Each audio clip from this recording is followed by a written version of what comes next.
Brilliant. Well, we might make a start if that's okay.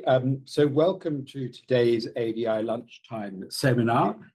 And it's with great pleasure I introduce Dr. Vince Marotta, who's an Associate Professor in Sociology at the School of Humanities and Social Science here at Deakin. And he will be talking about a topic he's titled Hell is Other People, Solitude and the Relational Subject, looking at the burgeoning public discourse on solitude. So Vince, over to you. So we'll have Vince's presentation and then there'll be time for questions, including the people online can send in, I think, text to here and we can have those. So Vince. Thank you very much. And thank you for taking some time out and from your busy schedule to listen to me. This is a work in progress. I've had an interest in slowness, actually. So I was into the slow movement in the early 2000s. And so I've got this overall ambitious project to talk about the relationship between the four S's. I call them the four S's: stillness, silence, slowness, and solitude. So this is probably the beginning of that long project. And so I'm focusing on the idea of solitude, in particular the way in which it's manifested through popular culture and sort of exploring the ways in which it can tell us something about the nature of solitude, and broader issues to do with sociality and relationality. So I'm going to speak very briefly on the relationship between loneliness and solitude, give you some sort of historical context to this, think out loud to the extent to which Sartre's notion of hell is other people is relevant to what is being said on solitude. And really at the end, I want to, well, the end is really the beginning. I want to explore the ways in which sociological theories on relationality can add to our understanding of the popular discourse on solitude. So that's the end point to all this. So solitude is about the condition of being physically alone. In many ways, you're not in a relation with anyone. I'm not concerned with loneliness or the negative feeling of isolation. I'm much more interested in on the discourse on the ways in which we can thrive when we're alone, and those who advocate a form of what is called a positive intentional solitude. And so that's what my focus is. There is some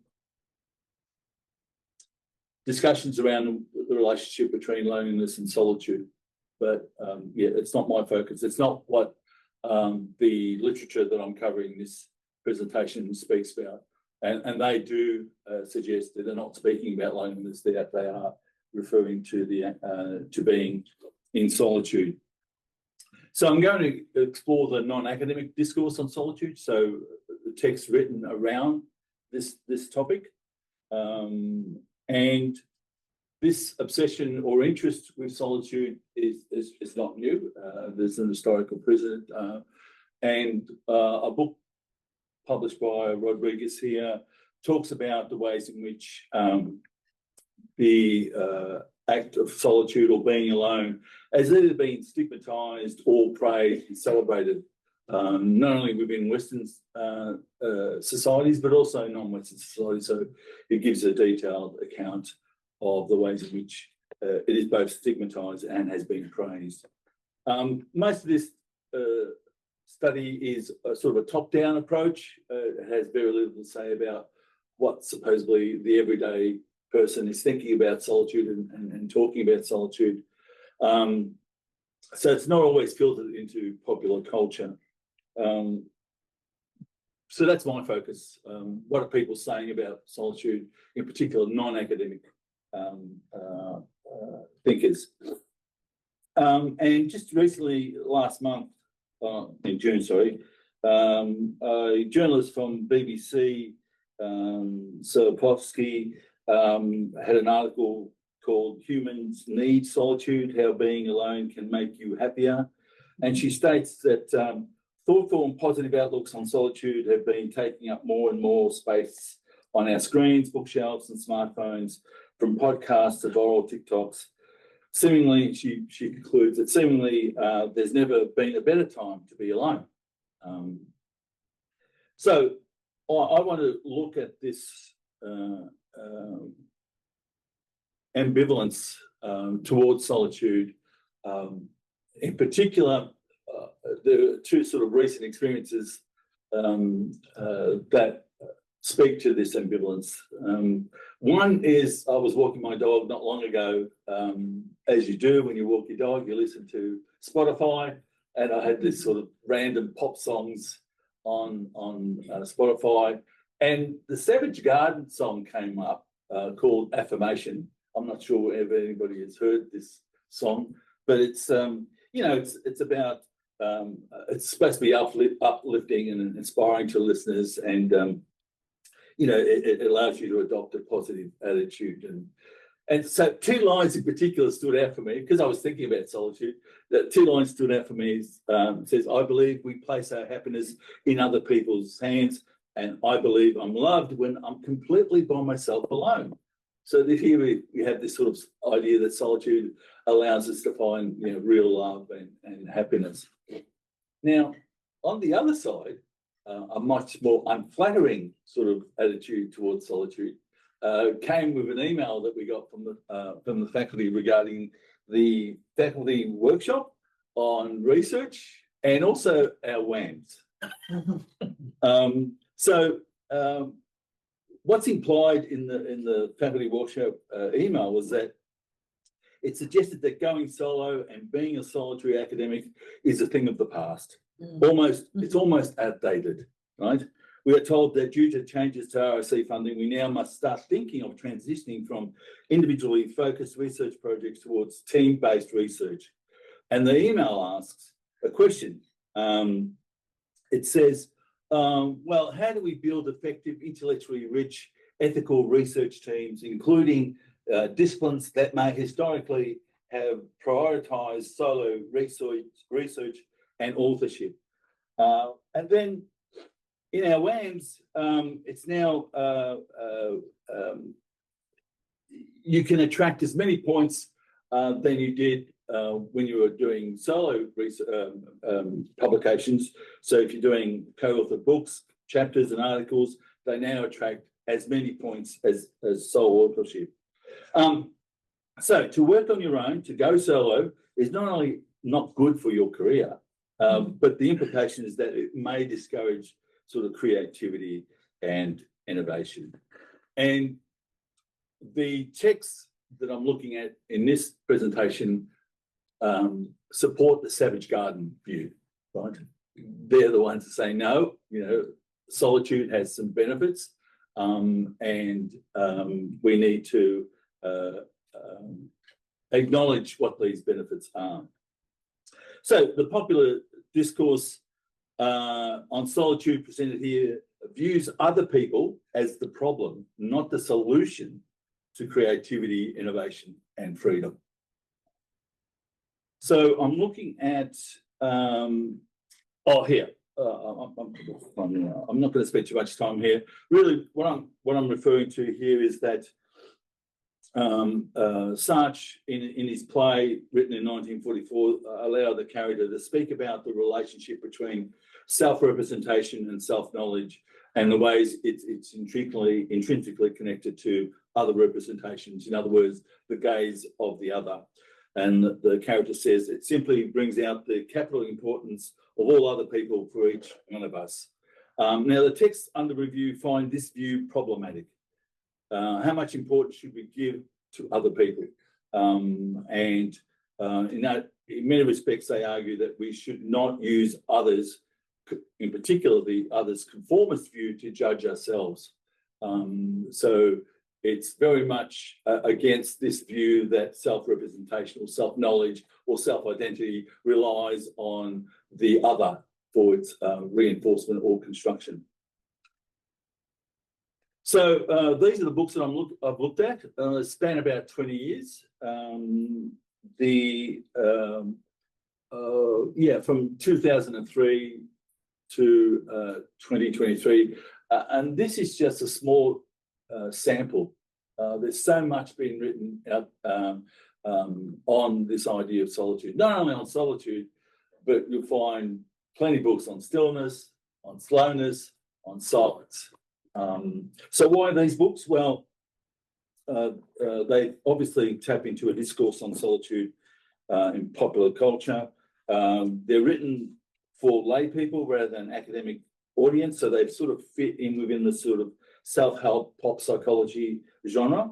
And the authors are non-academics. They're journalists, they're novelists, they're writers, they're TEDx speakers. The one on leadership is written by a US federal court and a combat veteran. And lastly, some of these books are bestsellers, so they're sort of tapping into some sort of collective need or interest. All right, so the major themes coming out of the books that I'm looking at: the solitary subject as an ontological or a natural state. Solitude is associated with certain positive and transformative qualities. And, you know, they don't say this, but there's a sense that there is sort of epistemic privilege or epistemic advantages of being alone.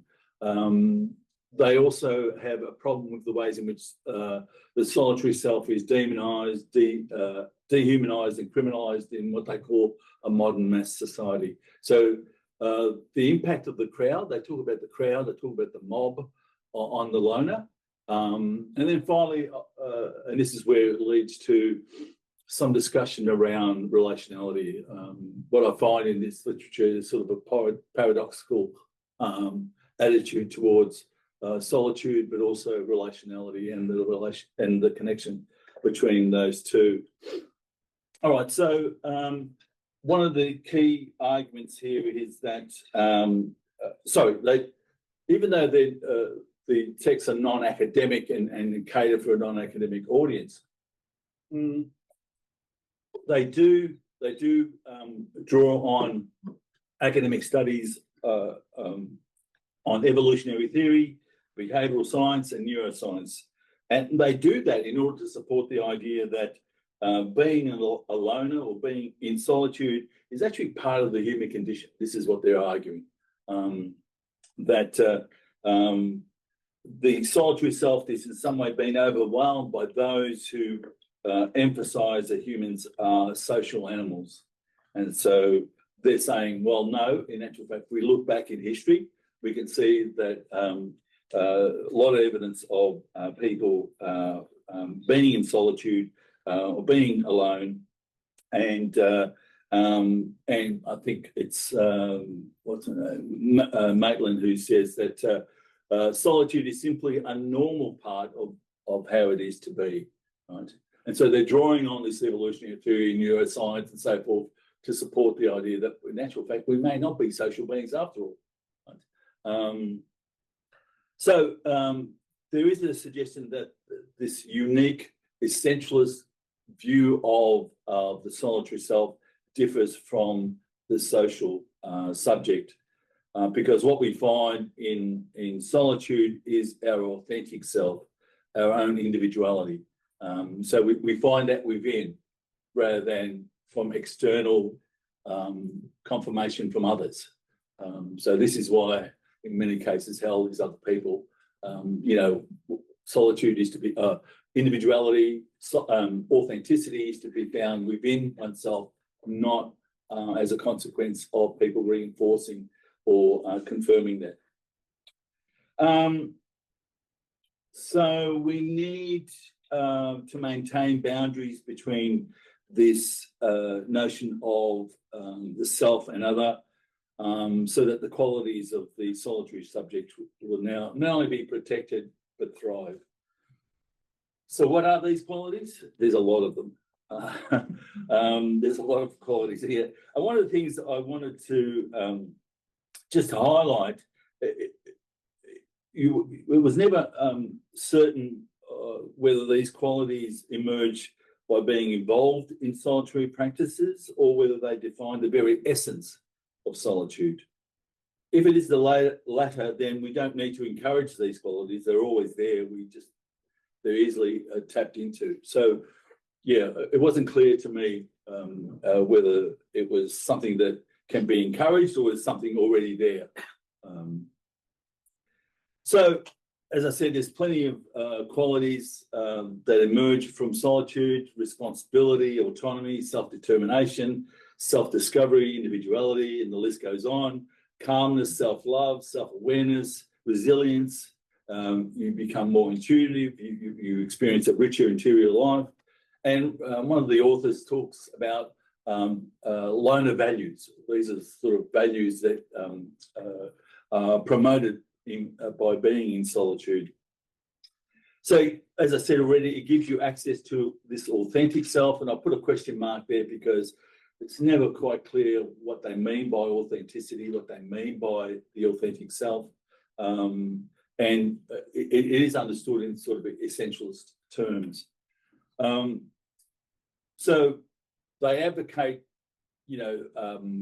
individualistic solitary practices that are supposedly going to promote these qualities and give you access to your inner solitary world. And of course, walking is important, but also walking in nature is very out there. Daydreaming in your own private space, reading, doing solitary activities in public spaces, such as going out to the cinemas or dinner on your own, and so forth. So now, one of the things I do want to explore is the extent to which solitude has political dimensions.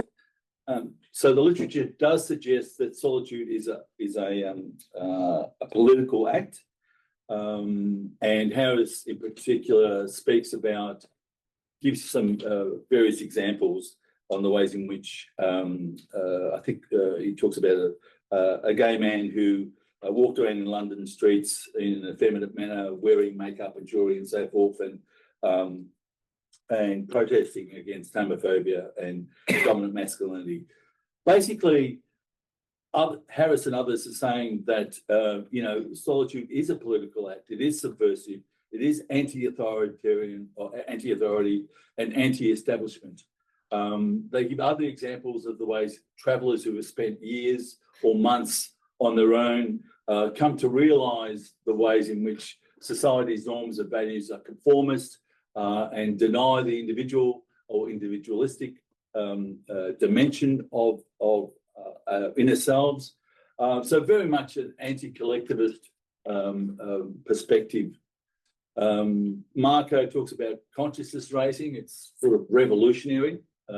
So there is a sense that solitude can become very political. And this, once again, has historical precedents, and Rodriguez talks about the ways in which withdrawal and contemplation was seen as a mode of resistance. The other dimension, or political dimension, I'm interested in exploring is the ways in which solitude advocates a particular politics. And I think there's a lot of sort of echoes of neoliberalism and the ways in which neoliberal constructs the subject. All this discourse around solitude is about self-improvement, self-discovery, self-discipline. It's about I think Irwin and in the leadership book talks about productive solitude.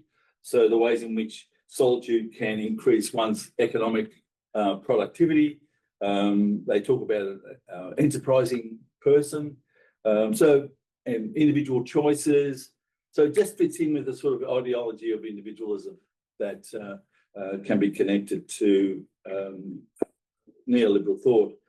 The other ways in which it is political, and this is just thinking out loud. I'm not quite sure it sort of works, but there's you know, the discourse on solitude can find a home, I think, in the sort of ultra right-wing beliefs that are around anti-collectivist, anti-authoritarian, anti-sort of state or government, very much in line with sort of individualistic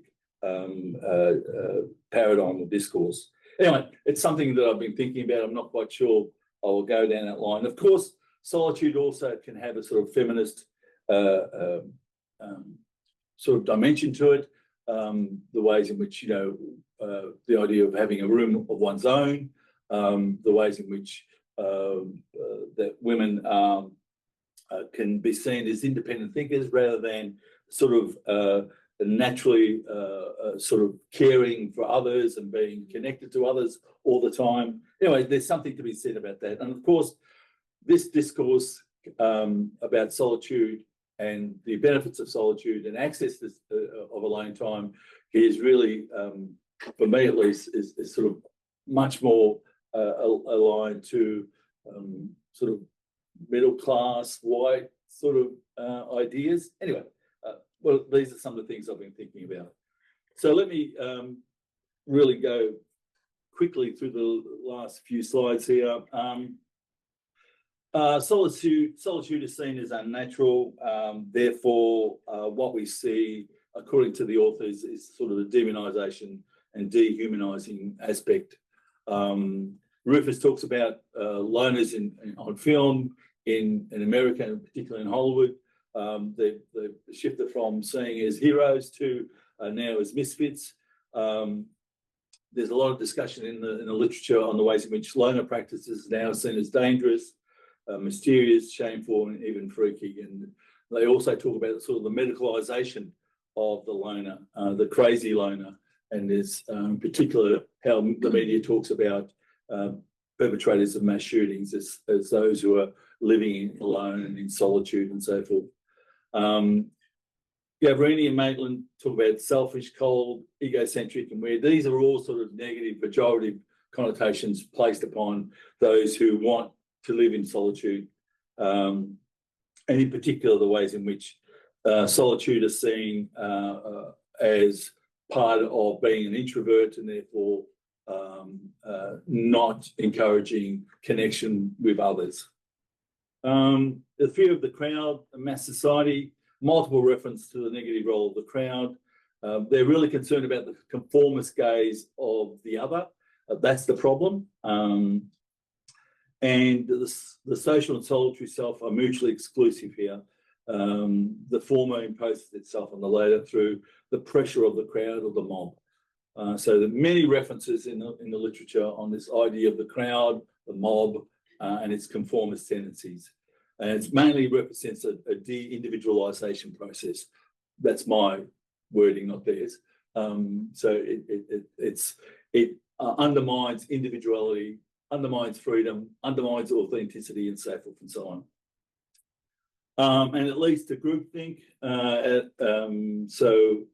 Rufus talks about how this groupthink can lead to the rise of the dark side of patriotism, or for Marco, the fear of being alone or on your own. In contrast, Rufus has suggested that solitude may sow the seeds of the dark side of patriotism, and I'm suggesting, well, maybe it can actually promote the dark side of patriotism. It's something that I've been thinking of anyway. All right, let me just move on here. The two environments which promote groupthink is social media. Social media is a problem for all these authors, and what we see with the rise of social media and influence of social media is now the digital crowd. And so now they're using this word digital crowd to suggest that once again we see this sort of conformist view being expressed. The fear of being in solitude is now demonized online and so forth. Once again, the fact that we are obsessed with being digitally connected undermines the authentic self. I'm just going to move really quickly here. I'm not going to talk much. The other working environment is obviously the office, and this is a white collar working environment. I mean, they never say that, but they are referring to the white collar working environment. So here, modern workers and the office space in particular, the ways in which the office is constructed in terms of open spaces, cubicles and so forth, or supposedly encouraging teamwork and collaboration. And for Irwin and Kethledge, this sort of open access and cubicle manifestation of the working environment promotes a herd mentality. And the benefits of working on your own are downplayed. And this is why I think that these authors would be very critical of the ways in which, we think about research in academia now. Overall, what they're arguing is that solitude allows workers and as well as leaders to become independent thinkers. So you need time on your own because this time on your own does promote this sort of more authentic, independent creativity and so forth. So solitude, is important. So the paradox here I want to highlight is that that these accounts are saying that we have to be disconnected from the other in order to thrive as a person, as an individual. But at the same time, there is some sort of qualification in these texts which suggest a more ambivalent approach. So others are not completely irrelevant to the life of the solitary subject. For example, Harris says that, drawing on the work of Winnicott, that detachment can only be possible through experiencing engagement with significant others when we were young. And so having a history of being with others can be ideal preparation for a life of solitude. Others talk about that, even though solitude is important, we're interconnected beings, we're connected in the web of relations. I've said here that solitude is a socialized condition, which is, from my perspective, paradoxical. So there is a sense that these texts do promote being on your own and being in solitude, but at the same time suggesting, we shouldn't forget that we're also interconnected relational beings. I'm not sure whether you can have both at the same time, but it does refer or does suggest there is some sort of contradiction or paradox being played out here. So what is implied here is that identity processes have a relational dimension, and thus the solitary subject is paradoxically a relational being.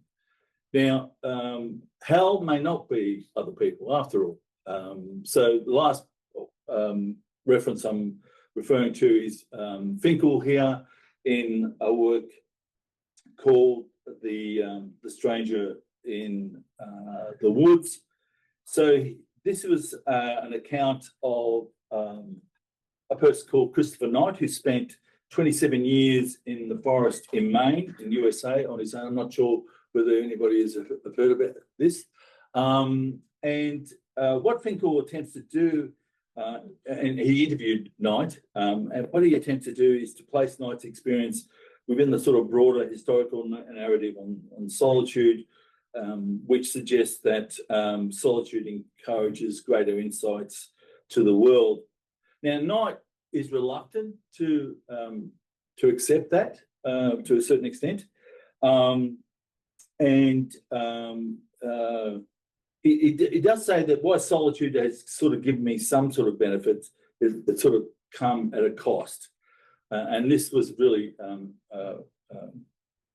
sort of encapsulated some of the tensions between solitude and relationality. So he states, solitude bestows an increase in something valuable. I can't dismiss that idea. Solitude increased my perception, but here's the tricky thing. When I applied my increased perception to myself, I lost my identity. There was no audience, no one to perform for. There was no need to define myself. I became irrelevant. So here for night, there's no self-representation without the other representation. So, in actual fact, rather than the other being an obstacle for self-actualization, for night at least, they become its very condition. Right? And once again, you know, paradoxically, Knight's insight on being a relational subject only became possible through his experiences of being alone, right? So I'm looking at that paradox, and I'm trying to say, all right, well, what can relational sociological theory tell us about this paradox? And so that's where I'm at the moment. Yeah, I think I'll stop there. Well, thank you very much. Yeah. Thanks, Vince. We got a very thought-provoking presentation. There's a lot of stuff there. We got time for some questions. Yes. Thanks, Vince. I thought it was really interesting, especially like kind of looking at this kind of popular discourse or this kind of literature. Yeah. That kind of attempts to give a solution to our current kind of political moment and our current kind of socioeconomic moment, but without kind of, well, I don't know, I haven't read the books, but like a lot of the literature, I think I went across some of that literature, a lot of the times doesn't kind of confront the conditions that allow for this to happen, like capitalism or whatever. And I heard in the presentation you kind of talked a little bit about class, and you were interested in kind of exploring some of those ideas. And I'd love to hear your thoughts a little bit more on race and class. Because yeah, I look at these authors, I look at what they're talking about, and the solutions that they're presenting are quite, as you say, like individualistic and speak to the neoliberal condition, and maybe lean towards this kind of conservative or right-wing kind of discourse. So yeah, I'd like to hear more. Well, I mean, you know, I think that's one of the things that stood out for me, that there's most of the authors are white. I think there's only one, Cabrina is a non-white author.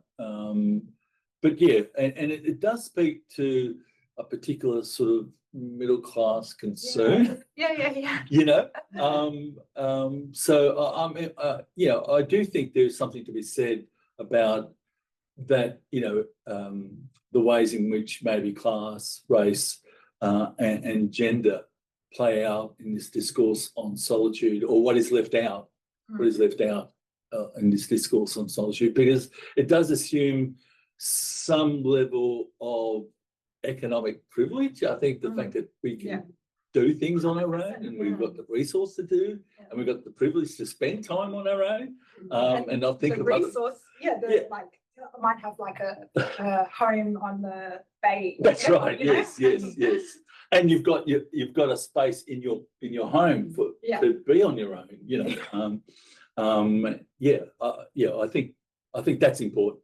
You know, I think for me that's the politics of solitude. You know, I'm very interested in unpacking that. I mean, I've presented this another sort of version of this a while back ago to a group of scholars around. It's a research group on relational sociology, and they asked me, and that's why it got me to think about the politics. What about the politics of all this, Vince? And so I was so immersed in trying to unpack what they're saying that I forgot. In actual fact, you're right. There is a lot of politics behind this. So yeah, I am leaning towards exploring that much more than the paper. Yeah. Could I just ask you a question about politics?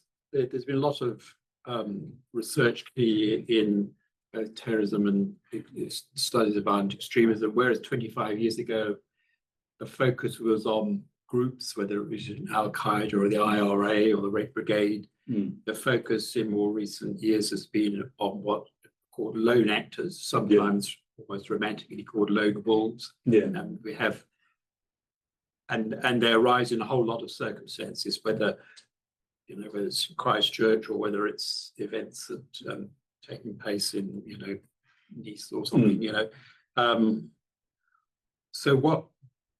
So these lone actors who are alienated from society and have a grievance, and how do they fit into your what you're talking about is kind of the politics of this? Well, I suppose I'm thinking that some of these qualities or the idea that solitude is a place where individuality can thrive, where independent thought can thrive, where you're not hampered by the sort of conformist attitudes of others. I think there is a way of thinking of how some of these ideas fit close to or relate to some of the ultra right-wing movements. So I haven't really thought it out too much, but the lone wolf, in terms of what the literature is saying, in many ways, it's the ways in which they're demonizing the lone wolf and saying there's a problem here. And but this literature is saying, no, it's not a problem being alone or being in solitude. In actual fact, there's something positive to be said about that. So, I haven't really thought much about that connection. So it's just a say, well, I'm thinking about this. Can anybody else give me any sort of hints? But yeah. And you have those other figures like the Unabomber and all these other. Yeah. Thinking to what you're saying, this kind of sinister characteristic as well as obviously the positive. Yeah, and it sort of feeds into that ambivalence about solitude, that for some, solitude or being on your own can lead to sort of dire consequences, and we have to be careful and keep a surveillance on these loners because they're the problem. So yeah.